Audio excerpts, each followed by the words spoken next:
Hello, everybody. Welcome back to another Canadian Immigration Live Q&A. My name is Mark Holthe, Canadian immigration lawyer, ex-immigration officer, and former high school teacher. It is beautiful outside today, March the 16th. I can't wait to go for a little stroll with my little Simba.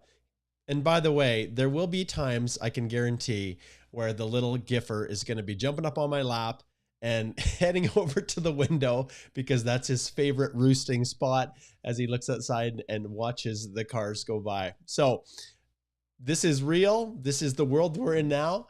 As far as having a perfect presentation with these lives, well, you guys know as well as anybody does, working from home is a whole new world. But you know what? This is something that I made a choice to do in December of 2019, before the pandemic ever came. And I absolutely love it. It's not for everybody, but hey, I can walk 2 steps to my kitchen, have some breakfast, which this morning I actually didn't even have time to have breakfast. But everything is here. I get to see my wife during the day. It's awesome. And the best part as well is this whole world of Zoom and Teams and Skype, consult after consult after consult that I have with you guys. I never know where you're tuning in from. You know, it could be Dubai one day, it could be Arizona next, it could be Beijing, literally Nigeria, South America, all over the place. And so I absolutely love what I'm doing. Okay, I want you to post in the comments, like I always ask you to do, where you're tuning in from, and I will give shout outs to everybody out there. A couple little housekeeping matters that I want to go through are just the rules of engagement. So I know there's a lot of people that tune in that have watched and been following me for years, and that is totally cool. But there's some that are just tuning in for the first time. It's just, you know, people are just learning about it. Please make sure that you like and you subscribe to this channel and share it, because I don't pay anything for this. In fact, when I'm doing these, the key for me is to produce content that people actually want to hear. Now, I know the platforms like Facebook, etc., they really don't allow you to share anything unless you pay them. It's a nightmare. So those of you who are tuning in through Facebook, thank you. It's a miracle you're here with me. And we do have some of those. Those of you who are listening on the Canadian Immigration Podcast, I also want to give you guys a shout out, because now all of these live stream videos that we're doing are also going to be spun out to the Canadian Immigration Podcast. So all you practitioners out there that are listening, I hope this is enjoyable for you. And wow, we have come a long ways over the last few years. We have an amazing guest coming up on Thursday, and I want to give everybody heads up about this. So I'm going to flip over my screen, and if you go to the YouTube channel, and it's probably, you can also see it on LinkedIn and Twitter and Facebook as well. But on Thursday at 2:30 p.m. Mountain Time, my good friend LJ is joining me to share something that you guys are not going to want to miss. You would better share this with everybody, because this right here is a video that we're going to be doing, and I'll just enlarge it here. It is all about not only the study permit approval ratings, but the approval ratings by designated learning institution. Now, we have to be careful, because we don't want to, give the impression that some schools are not good to go to just because their approval ratings are low. But these are significant factors. And when the game of study permits is in its full force, and it's really like a battle, you have to give yourself the absolute highest chance of success possible. So previously, LJ came to join me, and we talked about the approval ratings and the approval rates for country by country. But now we're delving into the designated learning institutions themselves, the schools themselves. So once again, this isn't a reflection in any way, shape, or form of whether a school is good or bad. It's just the facts. And so I'm really excited to have Lou come and join me. And you are not going to want to miss this, you guys. Make sure you head over there right now and hit the little set reminder button and get notified. So it is Thursday, this Thursday, March the 17th, which is tomorrow at 2:30 p.m. Mountain Time. Head on over here and join. It is going to be something that you guys it's going to be unbelievably insightful. So make sure you share this. Let everybody know across your WhatsApp groups and your forums and your private Facebook groups. Share this because I'm super excited to have Lou. He's put so much work into this, and anything I can do to help him grow his platform, I am going to do it. Okay, another thing that I'm going to want you guys to watch out for is if I flip over to my YouTube channel here, I'm going to, not my YouTube channel, my Twitter. Yes, those of you probably at Mark Holthe is the Twitter channel. And if you scroll down here, obviously the live is going right now. And we've got a bunch of other stuff here. But let me just scroll down here because what I'm looking for is a post that I did a while back. And it was on February the 16th. And it takes a long time to produce and develop a video that's a recording and to do it good. So this link right here, I'm an immigration lawyer, ask me anything, is meant to be a fun video that I'm going to release. So I pulled out the questions for people. Oh, there we go. I will have a special guest joining me. I had people ask questions here, and I tried to pick, the 15 best questions and just have a little bit of fun with it. So so basically what I'm going to be doing is launching on the YouTube channel, I'm going to be posting a recorded video, which I don't usually do because most of the time it's live, and it's going to be in response to this right here. I'm an immigration lawyer, ask me anything. And so much of what we do is just so stuffy, and it's just so, I know it affects people's lives, and that's why it's hard not to get serious and to, the consequences and the stakes are so high, but I just wanted to play and have a little bit of fun with this. And so I brought George on to join me. And in case you guys are wondering, and I'll share this with you guys, George is, he's a special guest that I brought on that is a helpful immigration advisor online. George has his own WhatsApp group. He immigrated to Canada himself and now is an immigration expert. And so I think you guys know where I'm going from here. But he's going to come and share his tremendous insight and basically answer the questions that I'm not able to answer because he's way smarter than I am. And you don't have to pay him anything to get your questions answered. So George is going to fill in if there's questions that I'm not able to answer. So you guys, I think you'll really like that. So watch out on the YouTube channel. Okay, couple other things, and then we'll get to all the shout outs. Another thing I want to announce is, and give a big shout out to Alicia within our firm, the Probo Initiative, the Crisis in Ukraine, the Canadian Bar Association, our immigration section, has set up this place where people can go to get help, free help in navigating their way through this crisis. And all you have to do is click on this link right here, and you can see there's a volunteer list of lawyers. And I want to give a big shout out to Alicia right here within our firm. She's our firm point. She's our point of contact, but our firm is here to help in any way, shape, or form. And the way you do it is by clicking on Get Free Help right here. And then you can fill out the form, and you can even choose which lawyer you want to work with. And that list is growing, and there's just so many of my friends and colleagues and people that I respect that are all here available to give assistance. And we did the same thing for the Afghanistan crisis. And this is what we do as lawyers. This is free legal advice for people that are vulnerable, people that are struggling, people that are just, they need help. And so I just wanted to give a big shout out to all the lawyers who are participating in that, and our firm is out there. There's also been those of you who have other questions within our firm. get the right thing here. Our firm has also created other resources. You can go to our blog on our website, and you can see this is, we've got it translated, as well as the new immigration measures for Ukraine. So we've got a special video on that. And then also on the YouTube channel itself, if we go back here, we've also done a special live right here. And Igor is, he came to join me, and you guys know Igor's from the Ukraine. He's going through right now, completing his education to get his law degree accredited and basically get up to speed so he can become an immigration lawyer here in Canada. So that is what we've got coming down the pipe. And yeah, it's going to be great. So as far as scheduled, remember tomorrow, Alicia will be joining me at 11 a.m. for her Q&A. And then Lou will be joining me at 2:30. So tomorrow is a busy day.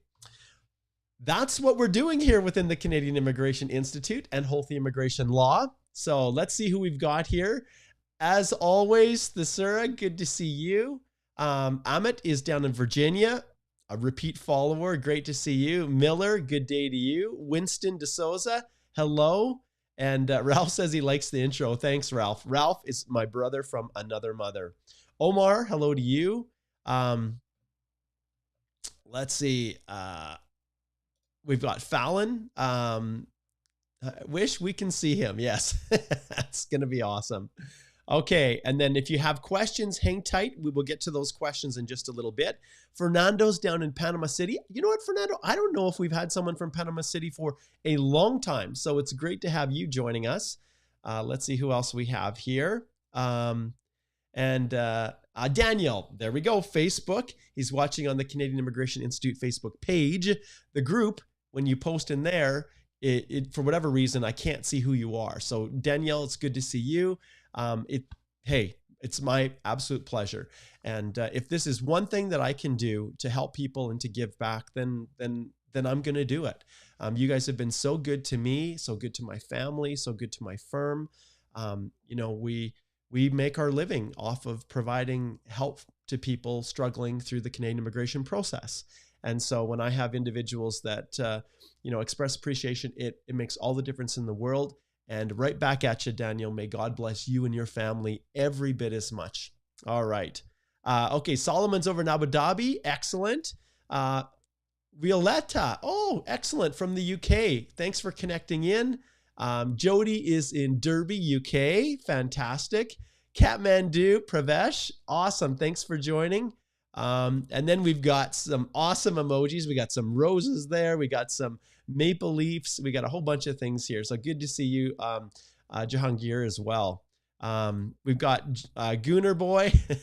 I'd love to know sometimes. Oh, look at this. See, I knew it was going to happen. Come on. Okay.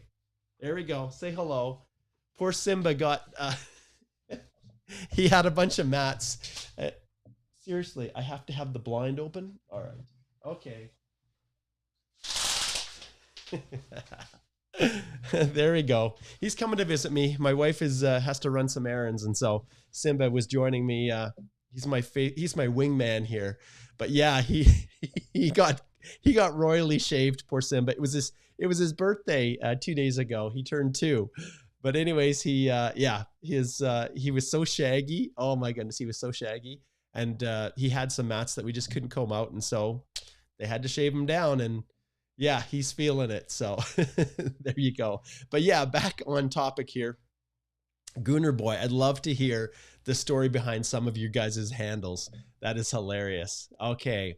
Omar's in Somalia. Hello, Omar. Thank you so much for connecting in. And Annika's in Jamaica. We've got Katamba is Uganda, East Africa. This is awesome. Do you guys see why I love this so much? It's so fantastic. And Danielle says, following you for years. You know what? We've been at this game for a very long time, probably about 4 years, maybe pushing 5 years. And it always just, yeah, it means so much to know that people are connecting in and watching and who are just, yeah, spending so much time of their lives watching what we're doing and hopefully benefiting from this. So Katamba, cheers to you as well. And it's nice to see you, Janik. And if you're posting questions, hold off on them for just a little bit. Liz is in Saskatchewan. Yeah, I wonder if I have anyone from the Maritimes. My wife and I are planning to go to PEI to Charlottetown in July. So we're really looking forward to that. We're turning 50 this year. 50. Can you believe that? I don't feel like I'm 50, but anyways, that's where we're headed. Okay, we've got Nisha's in Toronto and yes, Joe, Arizona. There you go, my friend. All right, let's see what else we have going on here. I think, and those of you who are posting your questions, just hold off and then I'll give you the green light, okay? Katamba says, drop me a promotion code for consultation. You know what? This is a good question. Lots of people are asking, Mark, do you have a discount for your Express Entry courses? And we're actually in the process of doing one right now. We are in the midst of a live course. It's a new format we're using, but on the Canadian Immigration Institute, which is the sponsor of this, these live Q&As, the Express Entry course is going March 14th to the 18th right now, and it is awesome.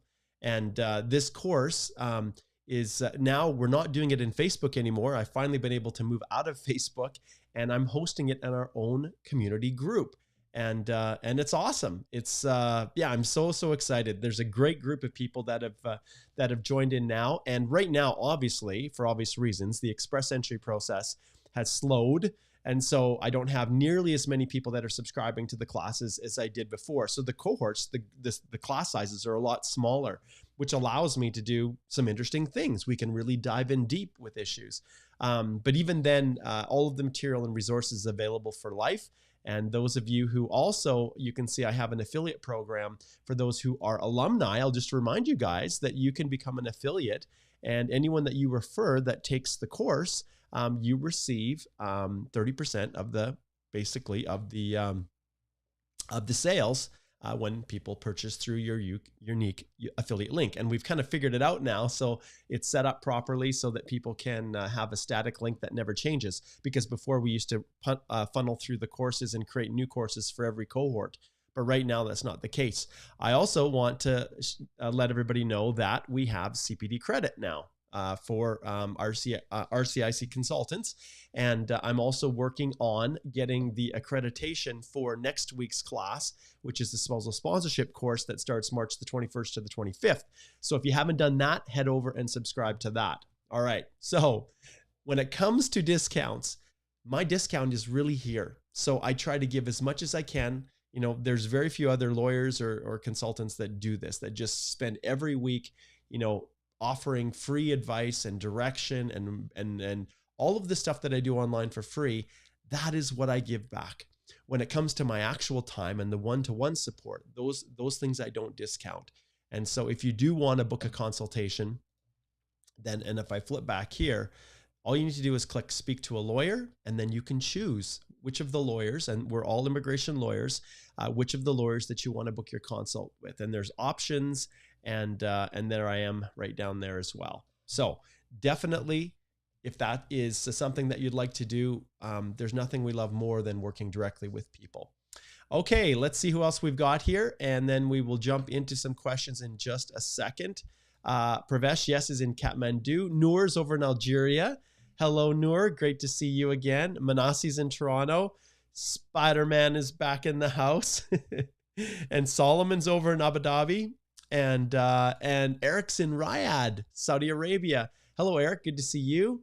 Let's see who else we have here as we're zipping through these. Okay, we got the flag going. You know what? I can't remember which flag that is, you guys. I'm slowly learning, but I can't remember. I'm not even going to guess. I'll get it wrong, and then I'll, yeah. Panaka, I love that. Oh my goodness. What the heck? Let me see this. I got to shrink this down, and it should blow it up here. Let's see. Oh, that must be some kind of a cartoon character or something. Very cool. It's got an elephant trunk on it. Very funny. That's awesome. Okay. All right. Jennifer's up in Calgary. Hey, my stomping grounds, only 2 hours north of where I am right now in Lethbridge. Good evening, Divine. Following for a long time follower. Thank you, Zarin. The Q&As are helpful. And we've got Divine's over in the Emirates. That's right. We've got North Africa, Algeria. We've got a great group of people that are tuning in today. This is amazing. And Karen says, happy belated birthday. Yes. Good to see you, John. Thanks for connecting in. And we've got John is in Manila. Excellent. My video editor is in the Philippines as well. He's just a little ways out of Manila, I believe. All right, I think we're just about at the end. Okay, great. We've got Salam is from Iraq. Great to have you connecting in. And let's see here. What else do we have? I'm just taking a pic. Raj, good to see you over in Toronto. Looking to see if we have anyone from, oh, there we go. I was waiting for the Atlantic Canada connection. And Elikim, good to see you in PEI. Awesome. Thanks, guys. Okay, we've got Kenya representation here. And let's see. Yeah, we've got you. We gave a shout out already to Salam in Iraq. And there we've got some more flags. Very cool. You have to put the name of your country because I don't know all the flags. Okay. Okay, Salam says, I have the course. How can I be in the private group? Salam, this course, there's always one that's associated with whichever group that you subscribe to, whichever masterclass, there's a group associated with it. When people subscribe to the course now, what happens is they are put in a group that's associated with that. So for example, let me just go in and I'll just show you what it looks like. So here's, if I'm logging in myself, this is what it looks like. So I've got all my courses. I've got courses on everything, LMIAs. I even had one for the ArriveCan app, TR to PR, of course, PR card renewal. And then if you look here, Igor is actually working on this one. It's just about done. The IELTS for Express Entry. Puzzle sponsorship courses live. And then you can see we've got ones that are particularly created just for our clients. And then Express Entry course. So you can see this is the course community. So when I click on here, it takes me to the course community. And we've got all of our instructions here. Every day has its own group where all of the lives are actually through a YouTube private private video. Just like this in many respects it is. And every evening from 5 to 6, we do that. And so people can post their questions, they can post their comments, and then the actual lives, like for example, today, it's already scheduled. And so all people have to do is click on this link and it will take them right to where they can post their questions. And it's a lot of fun. I absolutely love it. And they can post comments, and that is really what it looks like. So when it comes to your situation, Salam, if you subscribe to this one, the March 14th to the 18th, then you will have automatic access. You just have to click on the links in the email that you received when you first logged in, and away you go from there. Okay, let's see here. Oh, Bal. He says, hello from Portugal. I'm originally from Nepal. Okay. Como está português? Já sabes falar português, amigo meu? Well, we'll see if he speaks some Portuguese. I'm assuming if he's in Portugal that you probably have got the Portuguese down pat, don't you, Bahadur? Okay. Bella, oh, my sister from another mother. It is so good to see you, Bella. Thanks for connecting in. And Bella, as you saw, the affiliate, we've now figured that out. So I can give you one affiliate link for the Express Entry course, and then you can share it with all your friends and it doesn't change. Okay. All right. I have, let's just see here. Okay. So we're continuing on. Another person from Saudi Arabia. And let's see here. Oh, okay. That's a Hindu god mark. Okay. Thank you, Raj. See, I'm getting educated all the time. And I guess it's foggy in Brampton, is it? Excellent. Okay. Let's see here. We've got Suka's in Mississauga. Ralph's, he's the fan. You bet. Okay, there we go. It's not a cartoon character. And you know what? I apologize, you guys. Now it's Lord Ganesha. Okay, excellent. Thank you for correcting me. All right. Let's see. I think we can probably jump. I'm just scrolling through to the very bottom here. And Karina says, first time watching you from Toronto, would love to have a consult with you regarding a case. Connect in. You can do that right now. And then Prabhath is Sri Lanka. And we've got someone. Oh, okay. Fanan is in Eritrea. Hello. Great to see you. Okay. Approximately how much is the fee for Express Entry CEC class?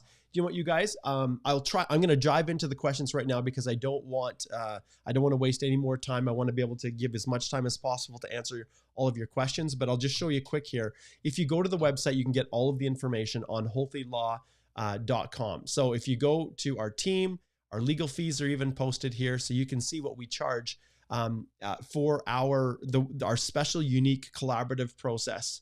And so you can go here and you can see the fees that we charge. All right. Okay. I think we've done enough. start posting your questions now, and let's jump in there. Okay. So Fabio says your Portuguese is great. You know what? I lived in Portugal from 1992 to 1994, and I served as a missionary for my church, which is the Church of Jesus Christ of Latter-day Saints. And many people know us by kind of our nickname, which is Mormons. And so I had a chance when I was 19 years old to go live in Portugal and serve the people of Portugal and give service and teach them about Jesus Christ and teach them about the Savior. And it was a life-transforming, thing. And I think to a large extent, it had some role to play in me even doing this and looking for opportunities now to be able to use my language. So you can imagine 94, it's been quite a while. And I remember when I was receiving my training. So before you go out to be a missionary, at the time, my son, he's down in Chile right now serving a mission for our church. But when I went to the Missionary Training Center in Provo, Utah. And it was a 2-month stint there where they gave you a crash course on the language, taught you a little bit about the lessons that we share with people about the church. And then they send you off and turn you loose with, you're always paired with another missionary for safety reasons. But yeah, that was completely life transforming. And when I was at the Missionary Training Center, I remember one of our large group teachers, he said, if you continue to say your personal prayers in your language that you're learning, even after you return home from your mission, you will continue to be able to speak and you won't lose it. Now, I've forgotten a lot of vocabulary, and I'm definitely not as fluent as I was because there's not a lot of Portuguese people in Lethbridge, Alberta. But it's been that's been a principle with a promise, and it is absolutely held true for me. And so now I ainda consigo falar português, and a little bit. It's not perfect by any means. And I would say if I was to rank on a scale of a CLB scale, it would probably be maybe 4 or 5 in writing, maybe about a 6 in reading, maybe speaking. I would say I probably have, I could probably score maybe a 7 in speaking. And then listening, I would say I'd be about a 6. So that's a fair assessment of my Portuguese capabilities. If I can control the conversation, then I can speak just fine. But the moment it starts to drift off, well, and I remember in 2000, I think it was 15, I went to Portugal for the first time in all those years. And I met with some law firms in Lisbon. And they did immigration, and I was making connections with them, and we spoke Portuguese. And I'll be honest, it was totally fine. I had very little problem speaking and communicating because of the technical nature of the language. But when it came to going and visiting one of my old missionary companions who lived in Viseu, I went out to a ward party, which is what we call our congregations. So I went to a ward party outside, and it was like they were cooking fish and stuff like that, barbecue, sardines and things. And the guys were out playing football in the little field, and I couldn't understand a thing they were saying because of the slang and whatever else. Oh my goodness. Anyway, so there you go. Obrigado, Fabio. Eu tento falar o melhor possível, mas eu tenho muitos problemas em lembrar todo o vocabulário. Okay, we'll leave it at that. Okay, jumping down, let's get to the questions. All right, so here we go. The first question that we have here is this one is from Karan, and Karan says, can you talk about what exactly happens from passport request to COPER? How come the process takes so long? What happens beyond just stamping? This is for the NDVO office. Thanks much. Okay, so Karen, understand that all of these, the process, the final process, the thing that makes it so much different is that they actually need to physically do something for many people. When it comes to the e-copers, they don't need to meet with anyone. They don't need to, treat or do anything to a passport. But when it comes to the regular copers, they have to. And so then you're faced with a certain reality. And the reality is scarcity of resources. And so if you think over, almost 35% or more of the immigrants through express entry come from India. So if you think of that, and the embassies only have so many staff, and they can only process so many at a given time. So if you have a queue of 15,000 people in one visa office, all waiting to get their passport, the visa imprinted in their passport, and to get their confirmations of permanent residence, and they have 10 officers to do that, well, you can do the math. Whereas if you have someone, say, coming from London, the London visa office, well, that's not a good example. Let's say Guatemala City. Okay, let's say South America, and there are maybe 500 people waiting for their COPERs. Well, and they have 5 officers, right? You can do the math, and that's really why it takes so long. So that's because there's just higher numbers. So if you're coming from places that have a large number of people, it doesn't take a lot to process an application and approve it all the way through to the point where they're ready to, request the passport. But that last step requires a physical handling of passports, imprinting visas in them, mailing, sending things back, and it just takes time. So that's a good question, Karen. Okay, let's jump here to, let's see here. I'm just going to go to the next question. Actually, I got to jump down. I kind of lost my spot there. That's what happens when there are so many questions. Okay, next question is from John. He says, what should I do? Several follow-up and email from IRCC to our passports, but no clear answer. Passport request got last October. Me and my wife, students, depressed. I went at embassy, but need an appointment. Yes. Okay, John, this is something I can't really answer at this stage. It's very rare for a passport to be hung up in a visa office since October, like very rare. So John, I recommend that you book a consult and we go through and we look at this in detail and see if I can reach out to the embassies on your behalf.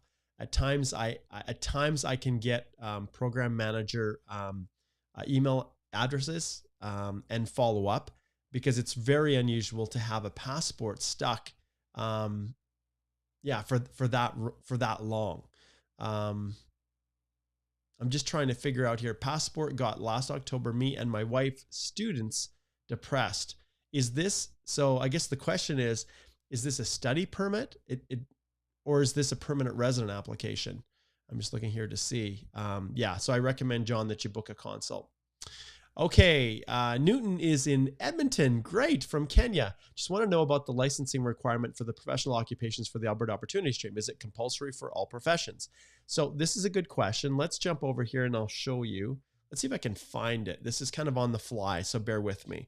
So apprenticeship and Alberta Apprenticeship Industry Training, trade secrets, compulsory. Okay. So if you go here, you can go in Alberta, and every province should have something like this. It will have a list of trades that are Red Seal compulsory. So anything that is has yellow is a compulsory trade. So you can go through here and you can see. You just have to look and see which profession you're talking about. So let's say we want to go with an electrician. Okay, so we hit E. And then we go to electrician, and you can see it has green, red, and yellow, which basically means that technical training is required, a red seal is available, and it is a compulsory trade in Alberta. So you can't work as an electrician unless you have trade certification.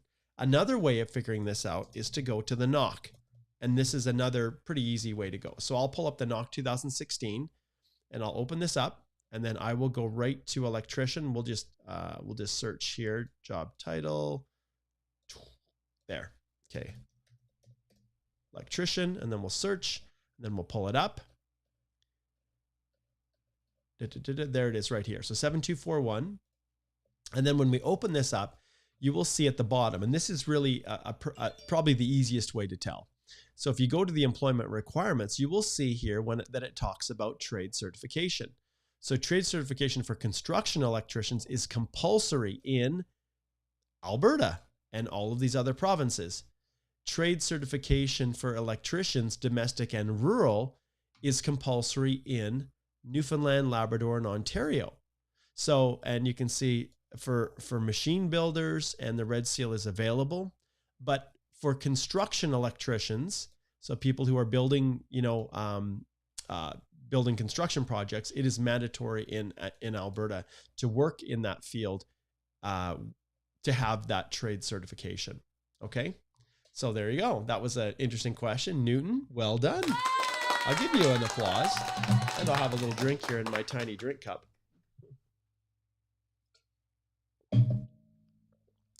Okay, let's see who's next here.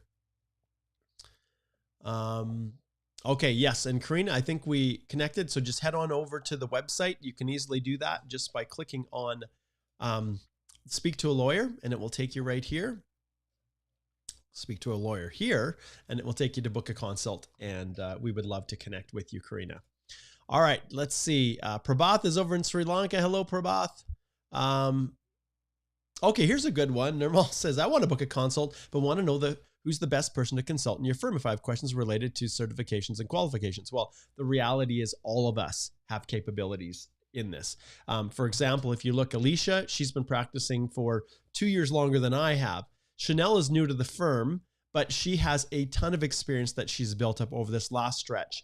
And anybody, any one of our lawyers, Susan is up in Edmonton, and she's worked a lot in this area. And of course, I'm available too. So it doesn't really matter. And so it may just come down to, okay, well, who can I get into the quickest? So if you click on here, you can see Alicia has 2 appointments. It looks like she's pretty full tomorrow. She has 2 appointments available for tomorrow. And we've done this so that people can pick and choose. And some people, what's important to them is to get into whoever they can as fast as possible. For others, it might, you might be just looking at going with a certain person. And you can see I have only appointments open on Friday. I've got 2 in the morning, but I'm full tomorrow. And then I'll show you one other thing. You can see here, areas of focus. So I focus on corporate immigration, the PNPs, and express entry. So that's where I focus my time. Why do I do that? Because it takes a lot of time to do these videos and to produce the courses and to do the master classes. So I focus and really narrow down what I do. Now, can I do consultations for study permits and everything else? Work permits? Well, that's all corporate. Absolutely, I can. But Susan has got a wide breadth of things that she works on. Same thing for Chanel here, and Alicia is the same as well. So that's another way that you can kind of choose who you want to book a consult with. But the reality is, if you just need to get into someone as fast as possible, then that is what you can do. Okay, let's get to some more questions here. Thank you, Nirmal. Great question. And Fanan, yeah, you're a tria. Okay, let's zip down here. Okay, Nishant says, Mark, please share some update from Winnipeg Visa Office. This Visa Office get mass transfer of 10K files from September. Yeah, no movement on any file since January 21st. Is this a parking lot for dumping files and life on hold? That's a very, very good question, Nishant, and I can't answer that. We had addressed this in a previous call that we had with immigration, with the immigration practitioners. I'm pretty sure this question came up and they confirmed that yes, these files are being transferred there. Anytime, and I've addressed this in previous calls, anytime that we have a situation where a new visa office is handling files, inevitably it is going to drag out and it's going to take longer. And that's just the nature of it. Whether they've completely stalled out, well, I don't think so. I think there's just limited officers that are working through there. Okay. All right. Vishvesh says, hey, Mark, great to see you. When I open my GC account to track my application, it shows application profile updated. But when I see full status, it shows nothing. Can it be a bug or a ghost? Yeah, it could, Vishvesh. We see all kinds of problems with the portal, and we've had this discussion innumerable times. We've had this discussion, and they're trying to create a new system that is outside of this overloaded system that they have right now. And we're seeing all kinds of things, broken links, all kinds of things. All right. Okay. And then Sammy here, he says, what PR avenue we suggest? Book a consult, Sammy. I'll ring that bell. That's the best way. And then we can go through and really give you exactly what we need. Okay, let's see who's up next. Okay, Fallon says, I'd like to ask if international students onshore can go home to their country for a while, especially during summer break. Well, Fallon, whenever people ask me, can we go home? Well, there's nothing stopping you. If you have a valid TRV, you have a valid study permit, there's nothing stopping you from going home to visit family. But we know over the last while that anything can happen, and you have to be able to come back.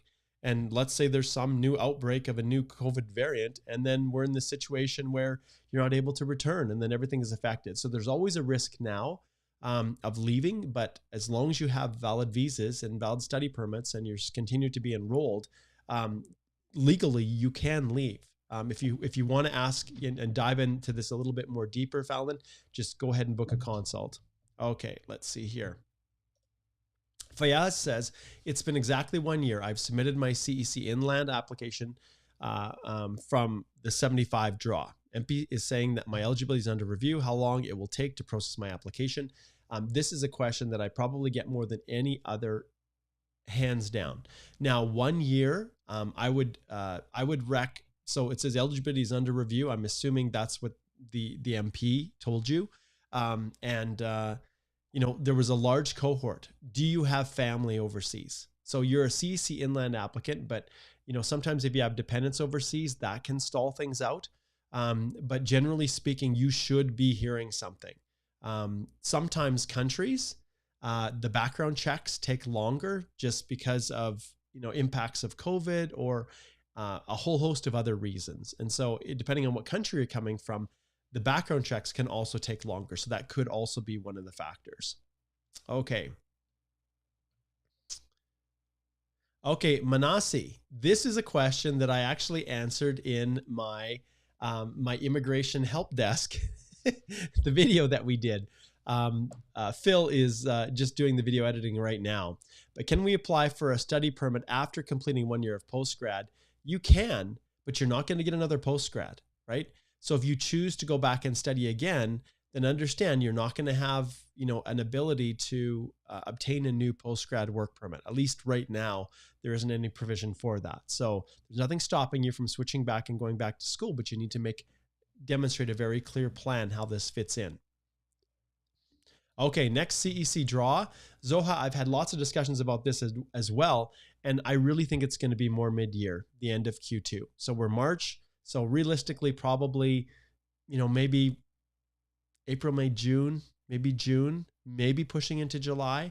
They need to clear the backlogs. And you can see there's a bunch of that are backlogged in Winnipeg, and they need to clear these out before they start moving forward. But they can't proceed forward with meeting their levels plans unless they do rounds of invitations. And where do I get this information from? It's from discussions with the minister. It's looking at the levels plans, and you guys can go back and watch the videos on my YouTube channel where I talk about these things in depth. And all you have to do right here, if you're watching your computer, you can just click here and you can hit it. You can just type in and just search. So if I type level, you can see right here, there's been about 14,000 views on this one. I specifically talk about what this means for FSW and CEC. So you definitely want to check that out. I've got some stream bites here that were just little bits and pieces that you can watch, quick wins. So check those out. But there's lots of resources where I go into that in depth. But I'm thinking mid-year, Zoha. Okay, let's see. I think we have some supers here. So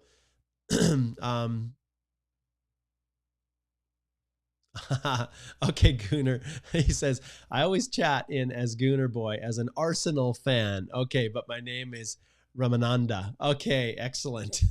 That's awesome. Okay, Mariana has a question. She says, Mark, if I was to leave Canada for 2 weeks on a postgrad work permit, currently employed and with a valid visa, would you recommend having a letter of employment to be able to re-enter Canada in this uncertain time? It doesn't hurt. Let's put it that way. It doesn't hurt. Ultimately, the same restrictions that prevented people from coming and traveling on a postgrad work permit before, those restrictions don't exist.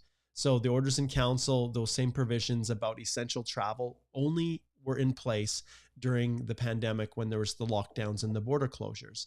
But it never hurts to have a letter of employment with you, just as a precaution. But if you have a valid visitor visa and you've got a valid work permit, that will give you an ability to present yourself at the border. And as long as, you know, you didn't get a DUI or some criminal record or some other reason that you'd be inadmissible to Canada, you should have no issues returning.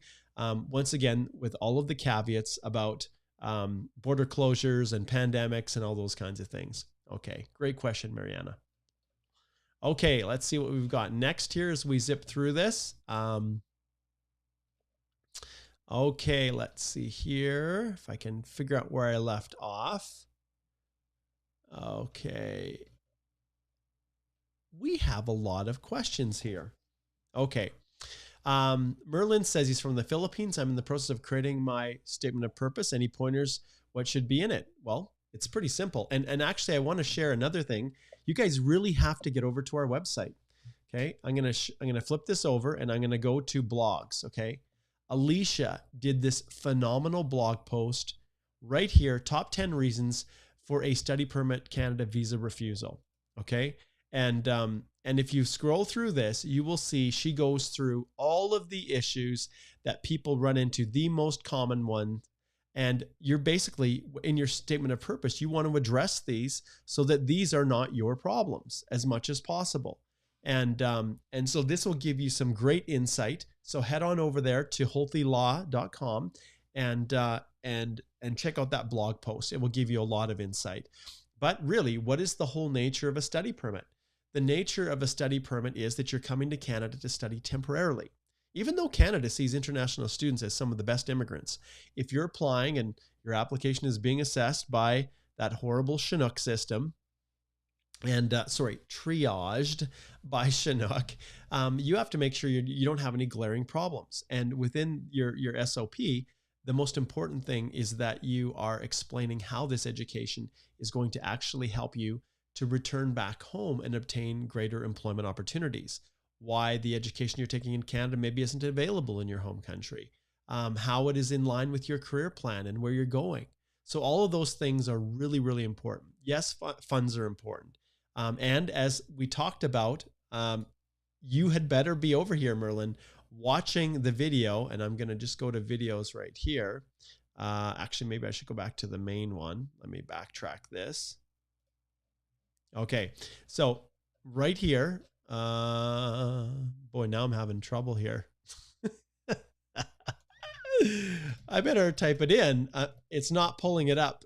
But when you guys look at it, you can see this. So if I go Canadian Immigration Institute, okay, now let's click on here. Now I should be able to see it. Okay, here we go. So this one right here, study permit approval ratings for DLIs. This one you guys absolutely have to come and watch because, like it or not all schools are created equally in the eyes of IRCC. We've seen this. And so if you see a school where every study permit application is getting refused, well, then that's a concern. Okay. All right. Okay. Let's see here. This one, Kauser, Aflatoon. I'm not sure exactly what you're asking. Which process important for me? If you've got a nomination letter from a province, then you've got two options. You can file via paper or online. I would probably use the PR, the PR portal right now to file your application. If you need any help, just click over to our site and we can connect in and we can help you with our collaborative review process. Okay. Okay. Sam says applied for LMIA. If it is positive and I apply for a work permit, I will be on implied status. Okay. Yes. How about my wife? Should she quit her job and wait until I get my closed work permit? Well, ultimately, when you submit your work permit and you have an LMIA supporting it, I recommend you book a consult, Sam, so that we can make sure that I'm giving you, that I understand all the facts. But if you are applying for your work permit and your spouse, I'm not sure if your spouse is here. That's the biggest issue. Should she quit her job and wait until get my closed work permit? I think she must be here, probably on an open work permit. If that is the case, then she can be included as long as you're proving that the job you're applying for on your work permit is a skilled position. So if your LMIA is skilled, knock B, A, or 0, then you can include the work permit together, her work permit with yours, and you both can remain in implied status. Based on the limited information that you've provided, it may be possible, but I encourage you to book a consult. Okay, let's see. I think we got another super up here. Let's see. Next one. So, okay. Hey, Mark, I passed my re-medicals on December 25th, 2021. My FSW AOR is the 25th of December, 2019. When can I expect passport request? Can I go with mandamus to get it faster? So this is something that we see a lot of. And I'm going to show you this here, Borderlines podcast. I'll give a shout out to Stephen Murins. And let's see here. I'm just looking to see if I can find it here. Yes. Stephen Murins. And boy, now I'm having trouble finding the actual video episode list. Maybe it hasn't been updated on the website. I don't think so. Interesting. Okay, well, trying to give Stephen a promotion here, but anyways, I guess we won't do that. So I'll just share the website. If you guys haven't checked out the Borderlines podcast, they deal with things at a quite a high level. They talk, Stephen thinks deeply, and the guests that he brings on. You definitely want to check this out. His podcast. That's the site, but it looks like it's not quite updated. But he recently did one with Raj at Raj Sharma in Calgary, and Raj has been willing to do more mandamus applications. Now, the biggest issue right now is with mandamus is that you have to show that there hasn't been a meaningful step. And so technically speaking, December 25th was the last step on your file. And so you need to show that nothing has happened for a long period of time. So that's why mandamus, yes, you can file it and maybe you can make a case for it, but that's why it becomes so difficult if there's actually been something that's happened. If nothing has happened for a year or nothing happened since December 25th of 2019, then absolutely, I'd be all over filing a mandamus application. So yeah, so there we go. Okay, let's zip down here to some more. Let's see.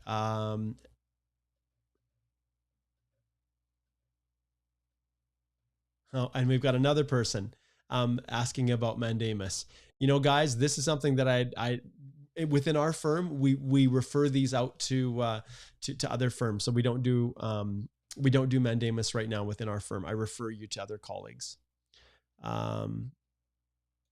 Okay, my Express Entry account expires on April the 12th. Should I renew it before or after it expires? Okay, well, when it comes to the profile, there isn't really a means of renewing it. It will cancel and then you'll have to recreate it, essentially is how it works. Okay. Okay.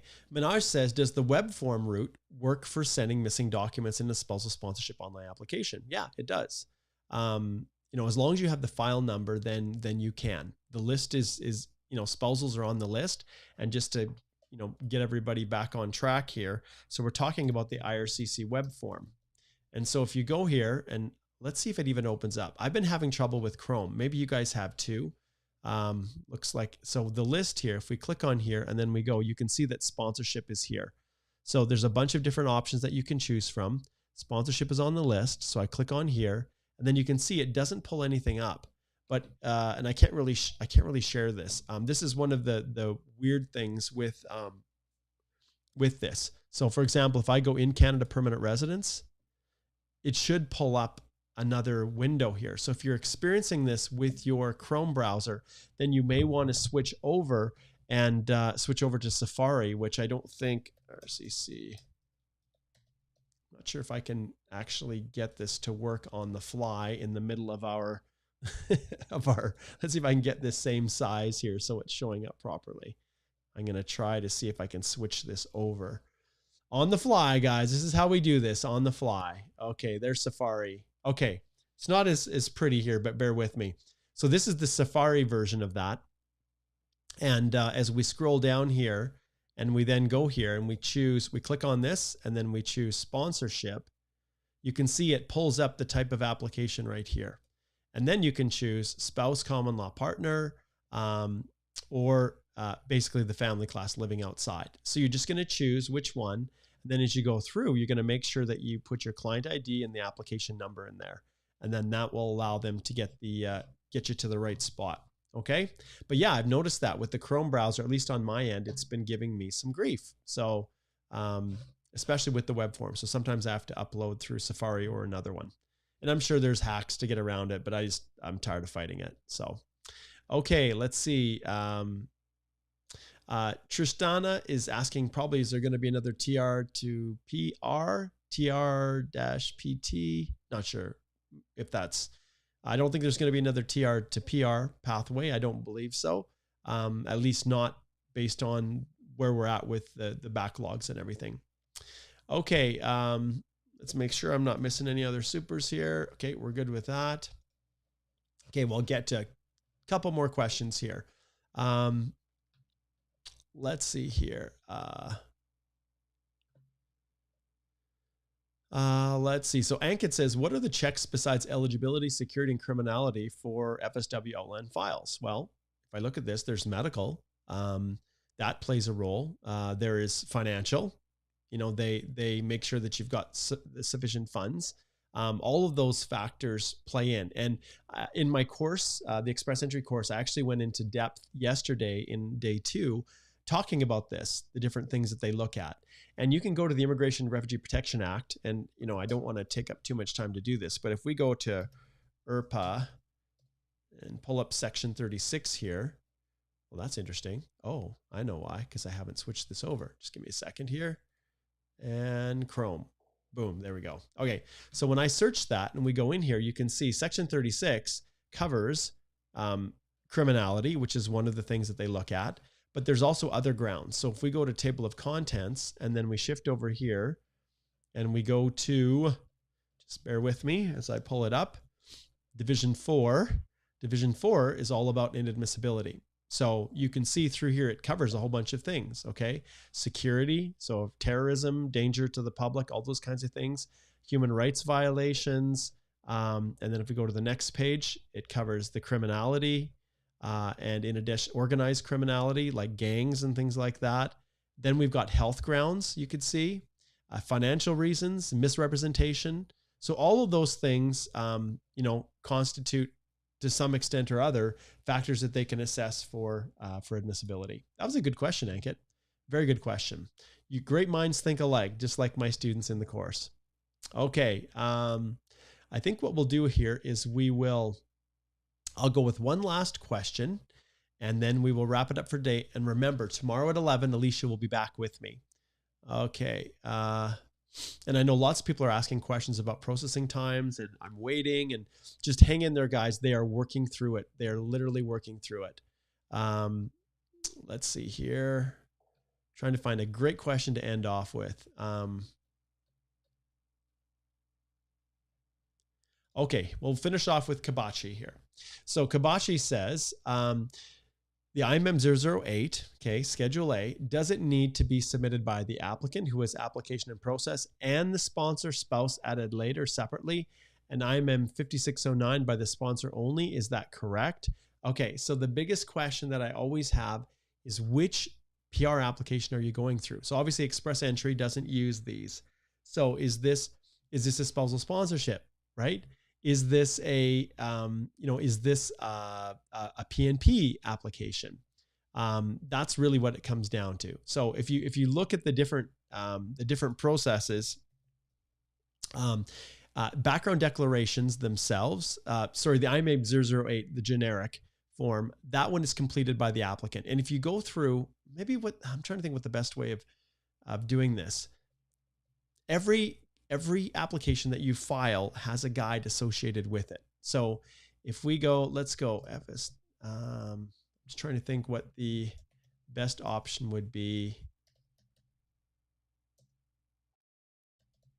I'm going to do a quick search here and show you guys. Okay, so in most cases, when you're applying for any application, I just chose the PNP because probably this is the one you're going through. This checklist, if you follow it carefully, it will explain very clearly. So when you're going through this, you can see here, it tells you exactly who needs to sign it. So you can see completed and signed by the principal applicant. So that's the generic form. Then the background declaration form, the 5669, it's signed by the principal applicant as well as any spouse, whether they're accompanying or not, and each dependent child over the age of 18.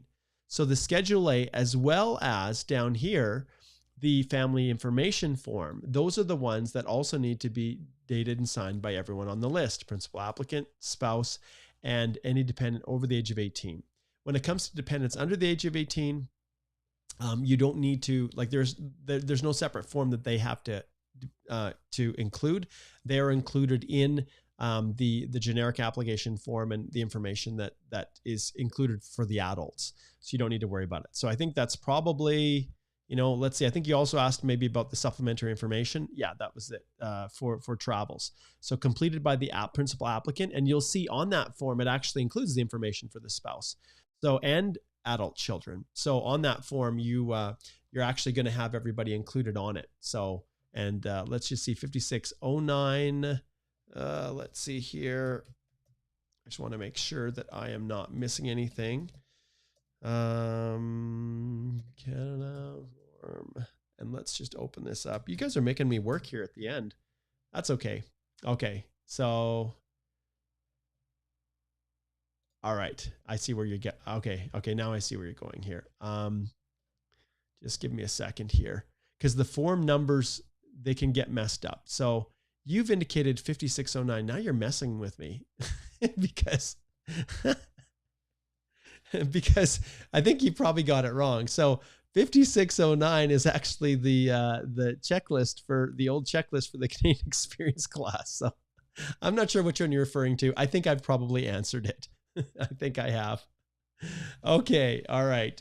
So let's, sorry, I have to post this one. I just saw this. Screen is blurry, Mark. Well, I hope it's not blurry. I hope it's clear. Okay, guys, I'm gonna flip on the music here. That's the sound effect that we're gonna wrap this up. Okay. You're very welcome, Kabachi. Okay, we're gonna wrap this up today. Remember, tomorrow we'll be back 11 a.m. Mountain Standard Time, answering more of your questions about immigration. There were a lot of people that I didn't get a chance to answer questions to, so please don't hesitate to reach out to us and actually go to our website and click on Speak to a Lawyer, and it's just holthylaw.com. So let's see if I can expose this so that you guys can see what I'm referring to here. Let's see if I can open this up a bit. There it is. Okay, at the top you can see holthylaw.com and it's consultation. All right. Okay. Oh, and remember the Spousal course. I keep forgetting my sponsor, which is the Canadian Immigration Institute. So let's go back here to the Canadian Immigration Institute. Oh, let's open up a new window. Why not? Okay, CanadianImmigrationInstitute.com right here. See our courses. Express Entry is still going live. And on Monday, we start the Spousal Sponsorship course and masterclass. If you subscribe right now, you get access to everything to get all prepared for the time when the masterclass starts at 5 p.m. next week. So make sure that you head on over, reserve your spot now, and yeah, it's going to be awesome. It's going to be awesome. Okay, you guys, that is all that I have for you today. Thanks for joining in. It was wonderful. Thanks for all your awesome questions. And those of you who are just struggling, and you're right here, life really testing our perseverance. I hear you, my friend. My heart goes out to you guys. I know how frustrating it is. And anything that we can do, just let us know. De nada, Fabio, de nada. Okay, and take care, Bright. Good to see you.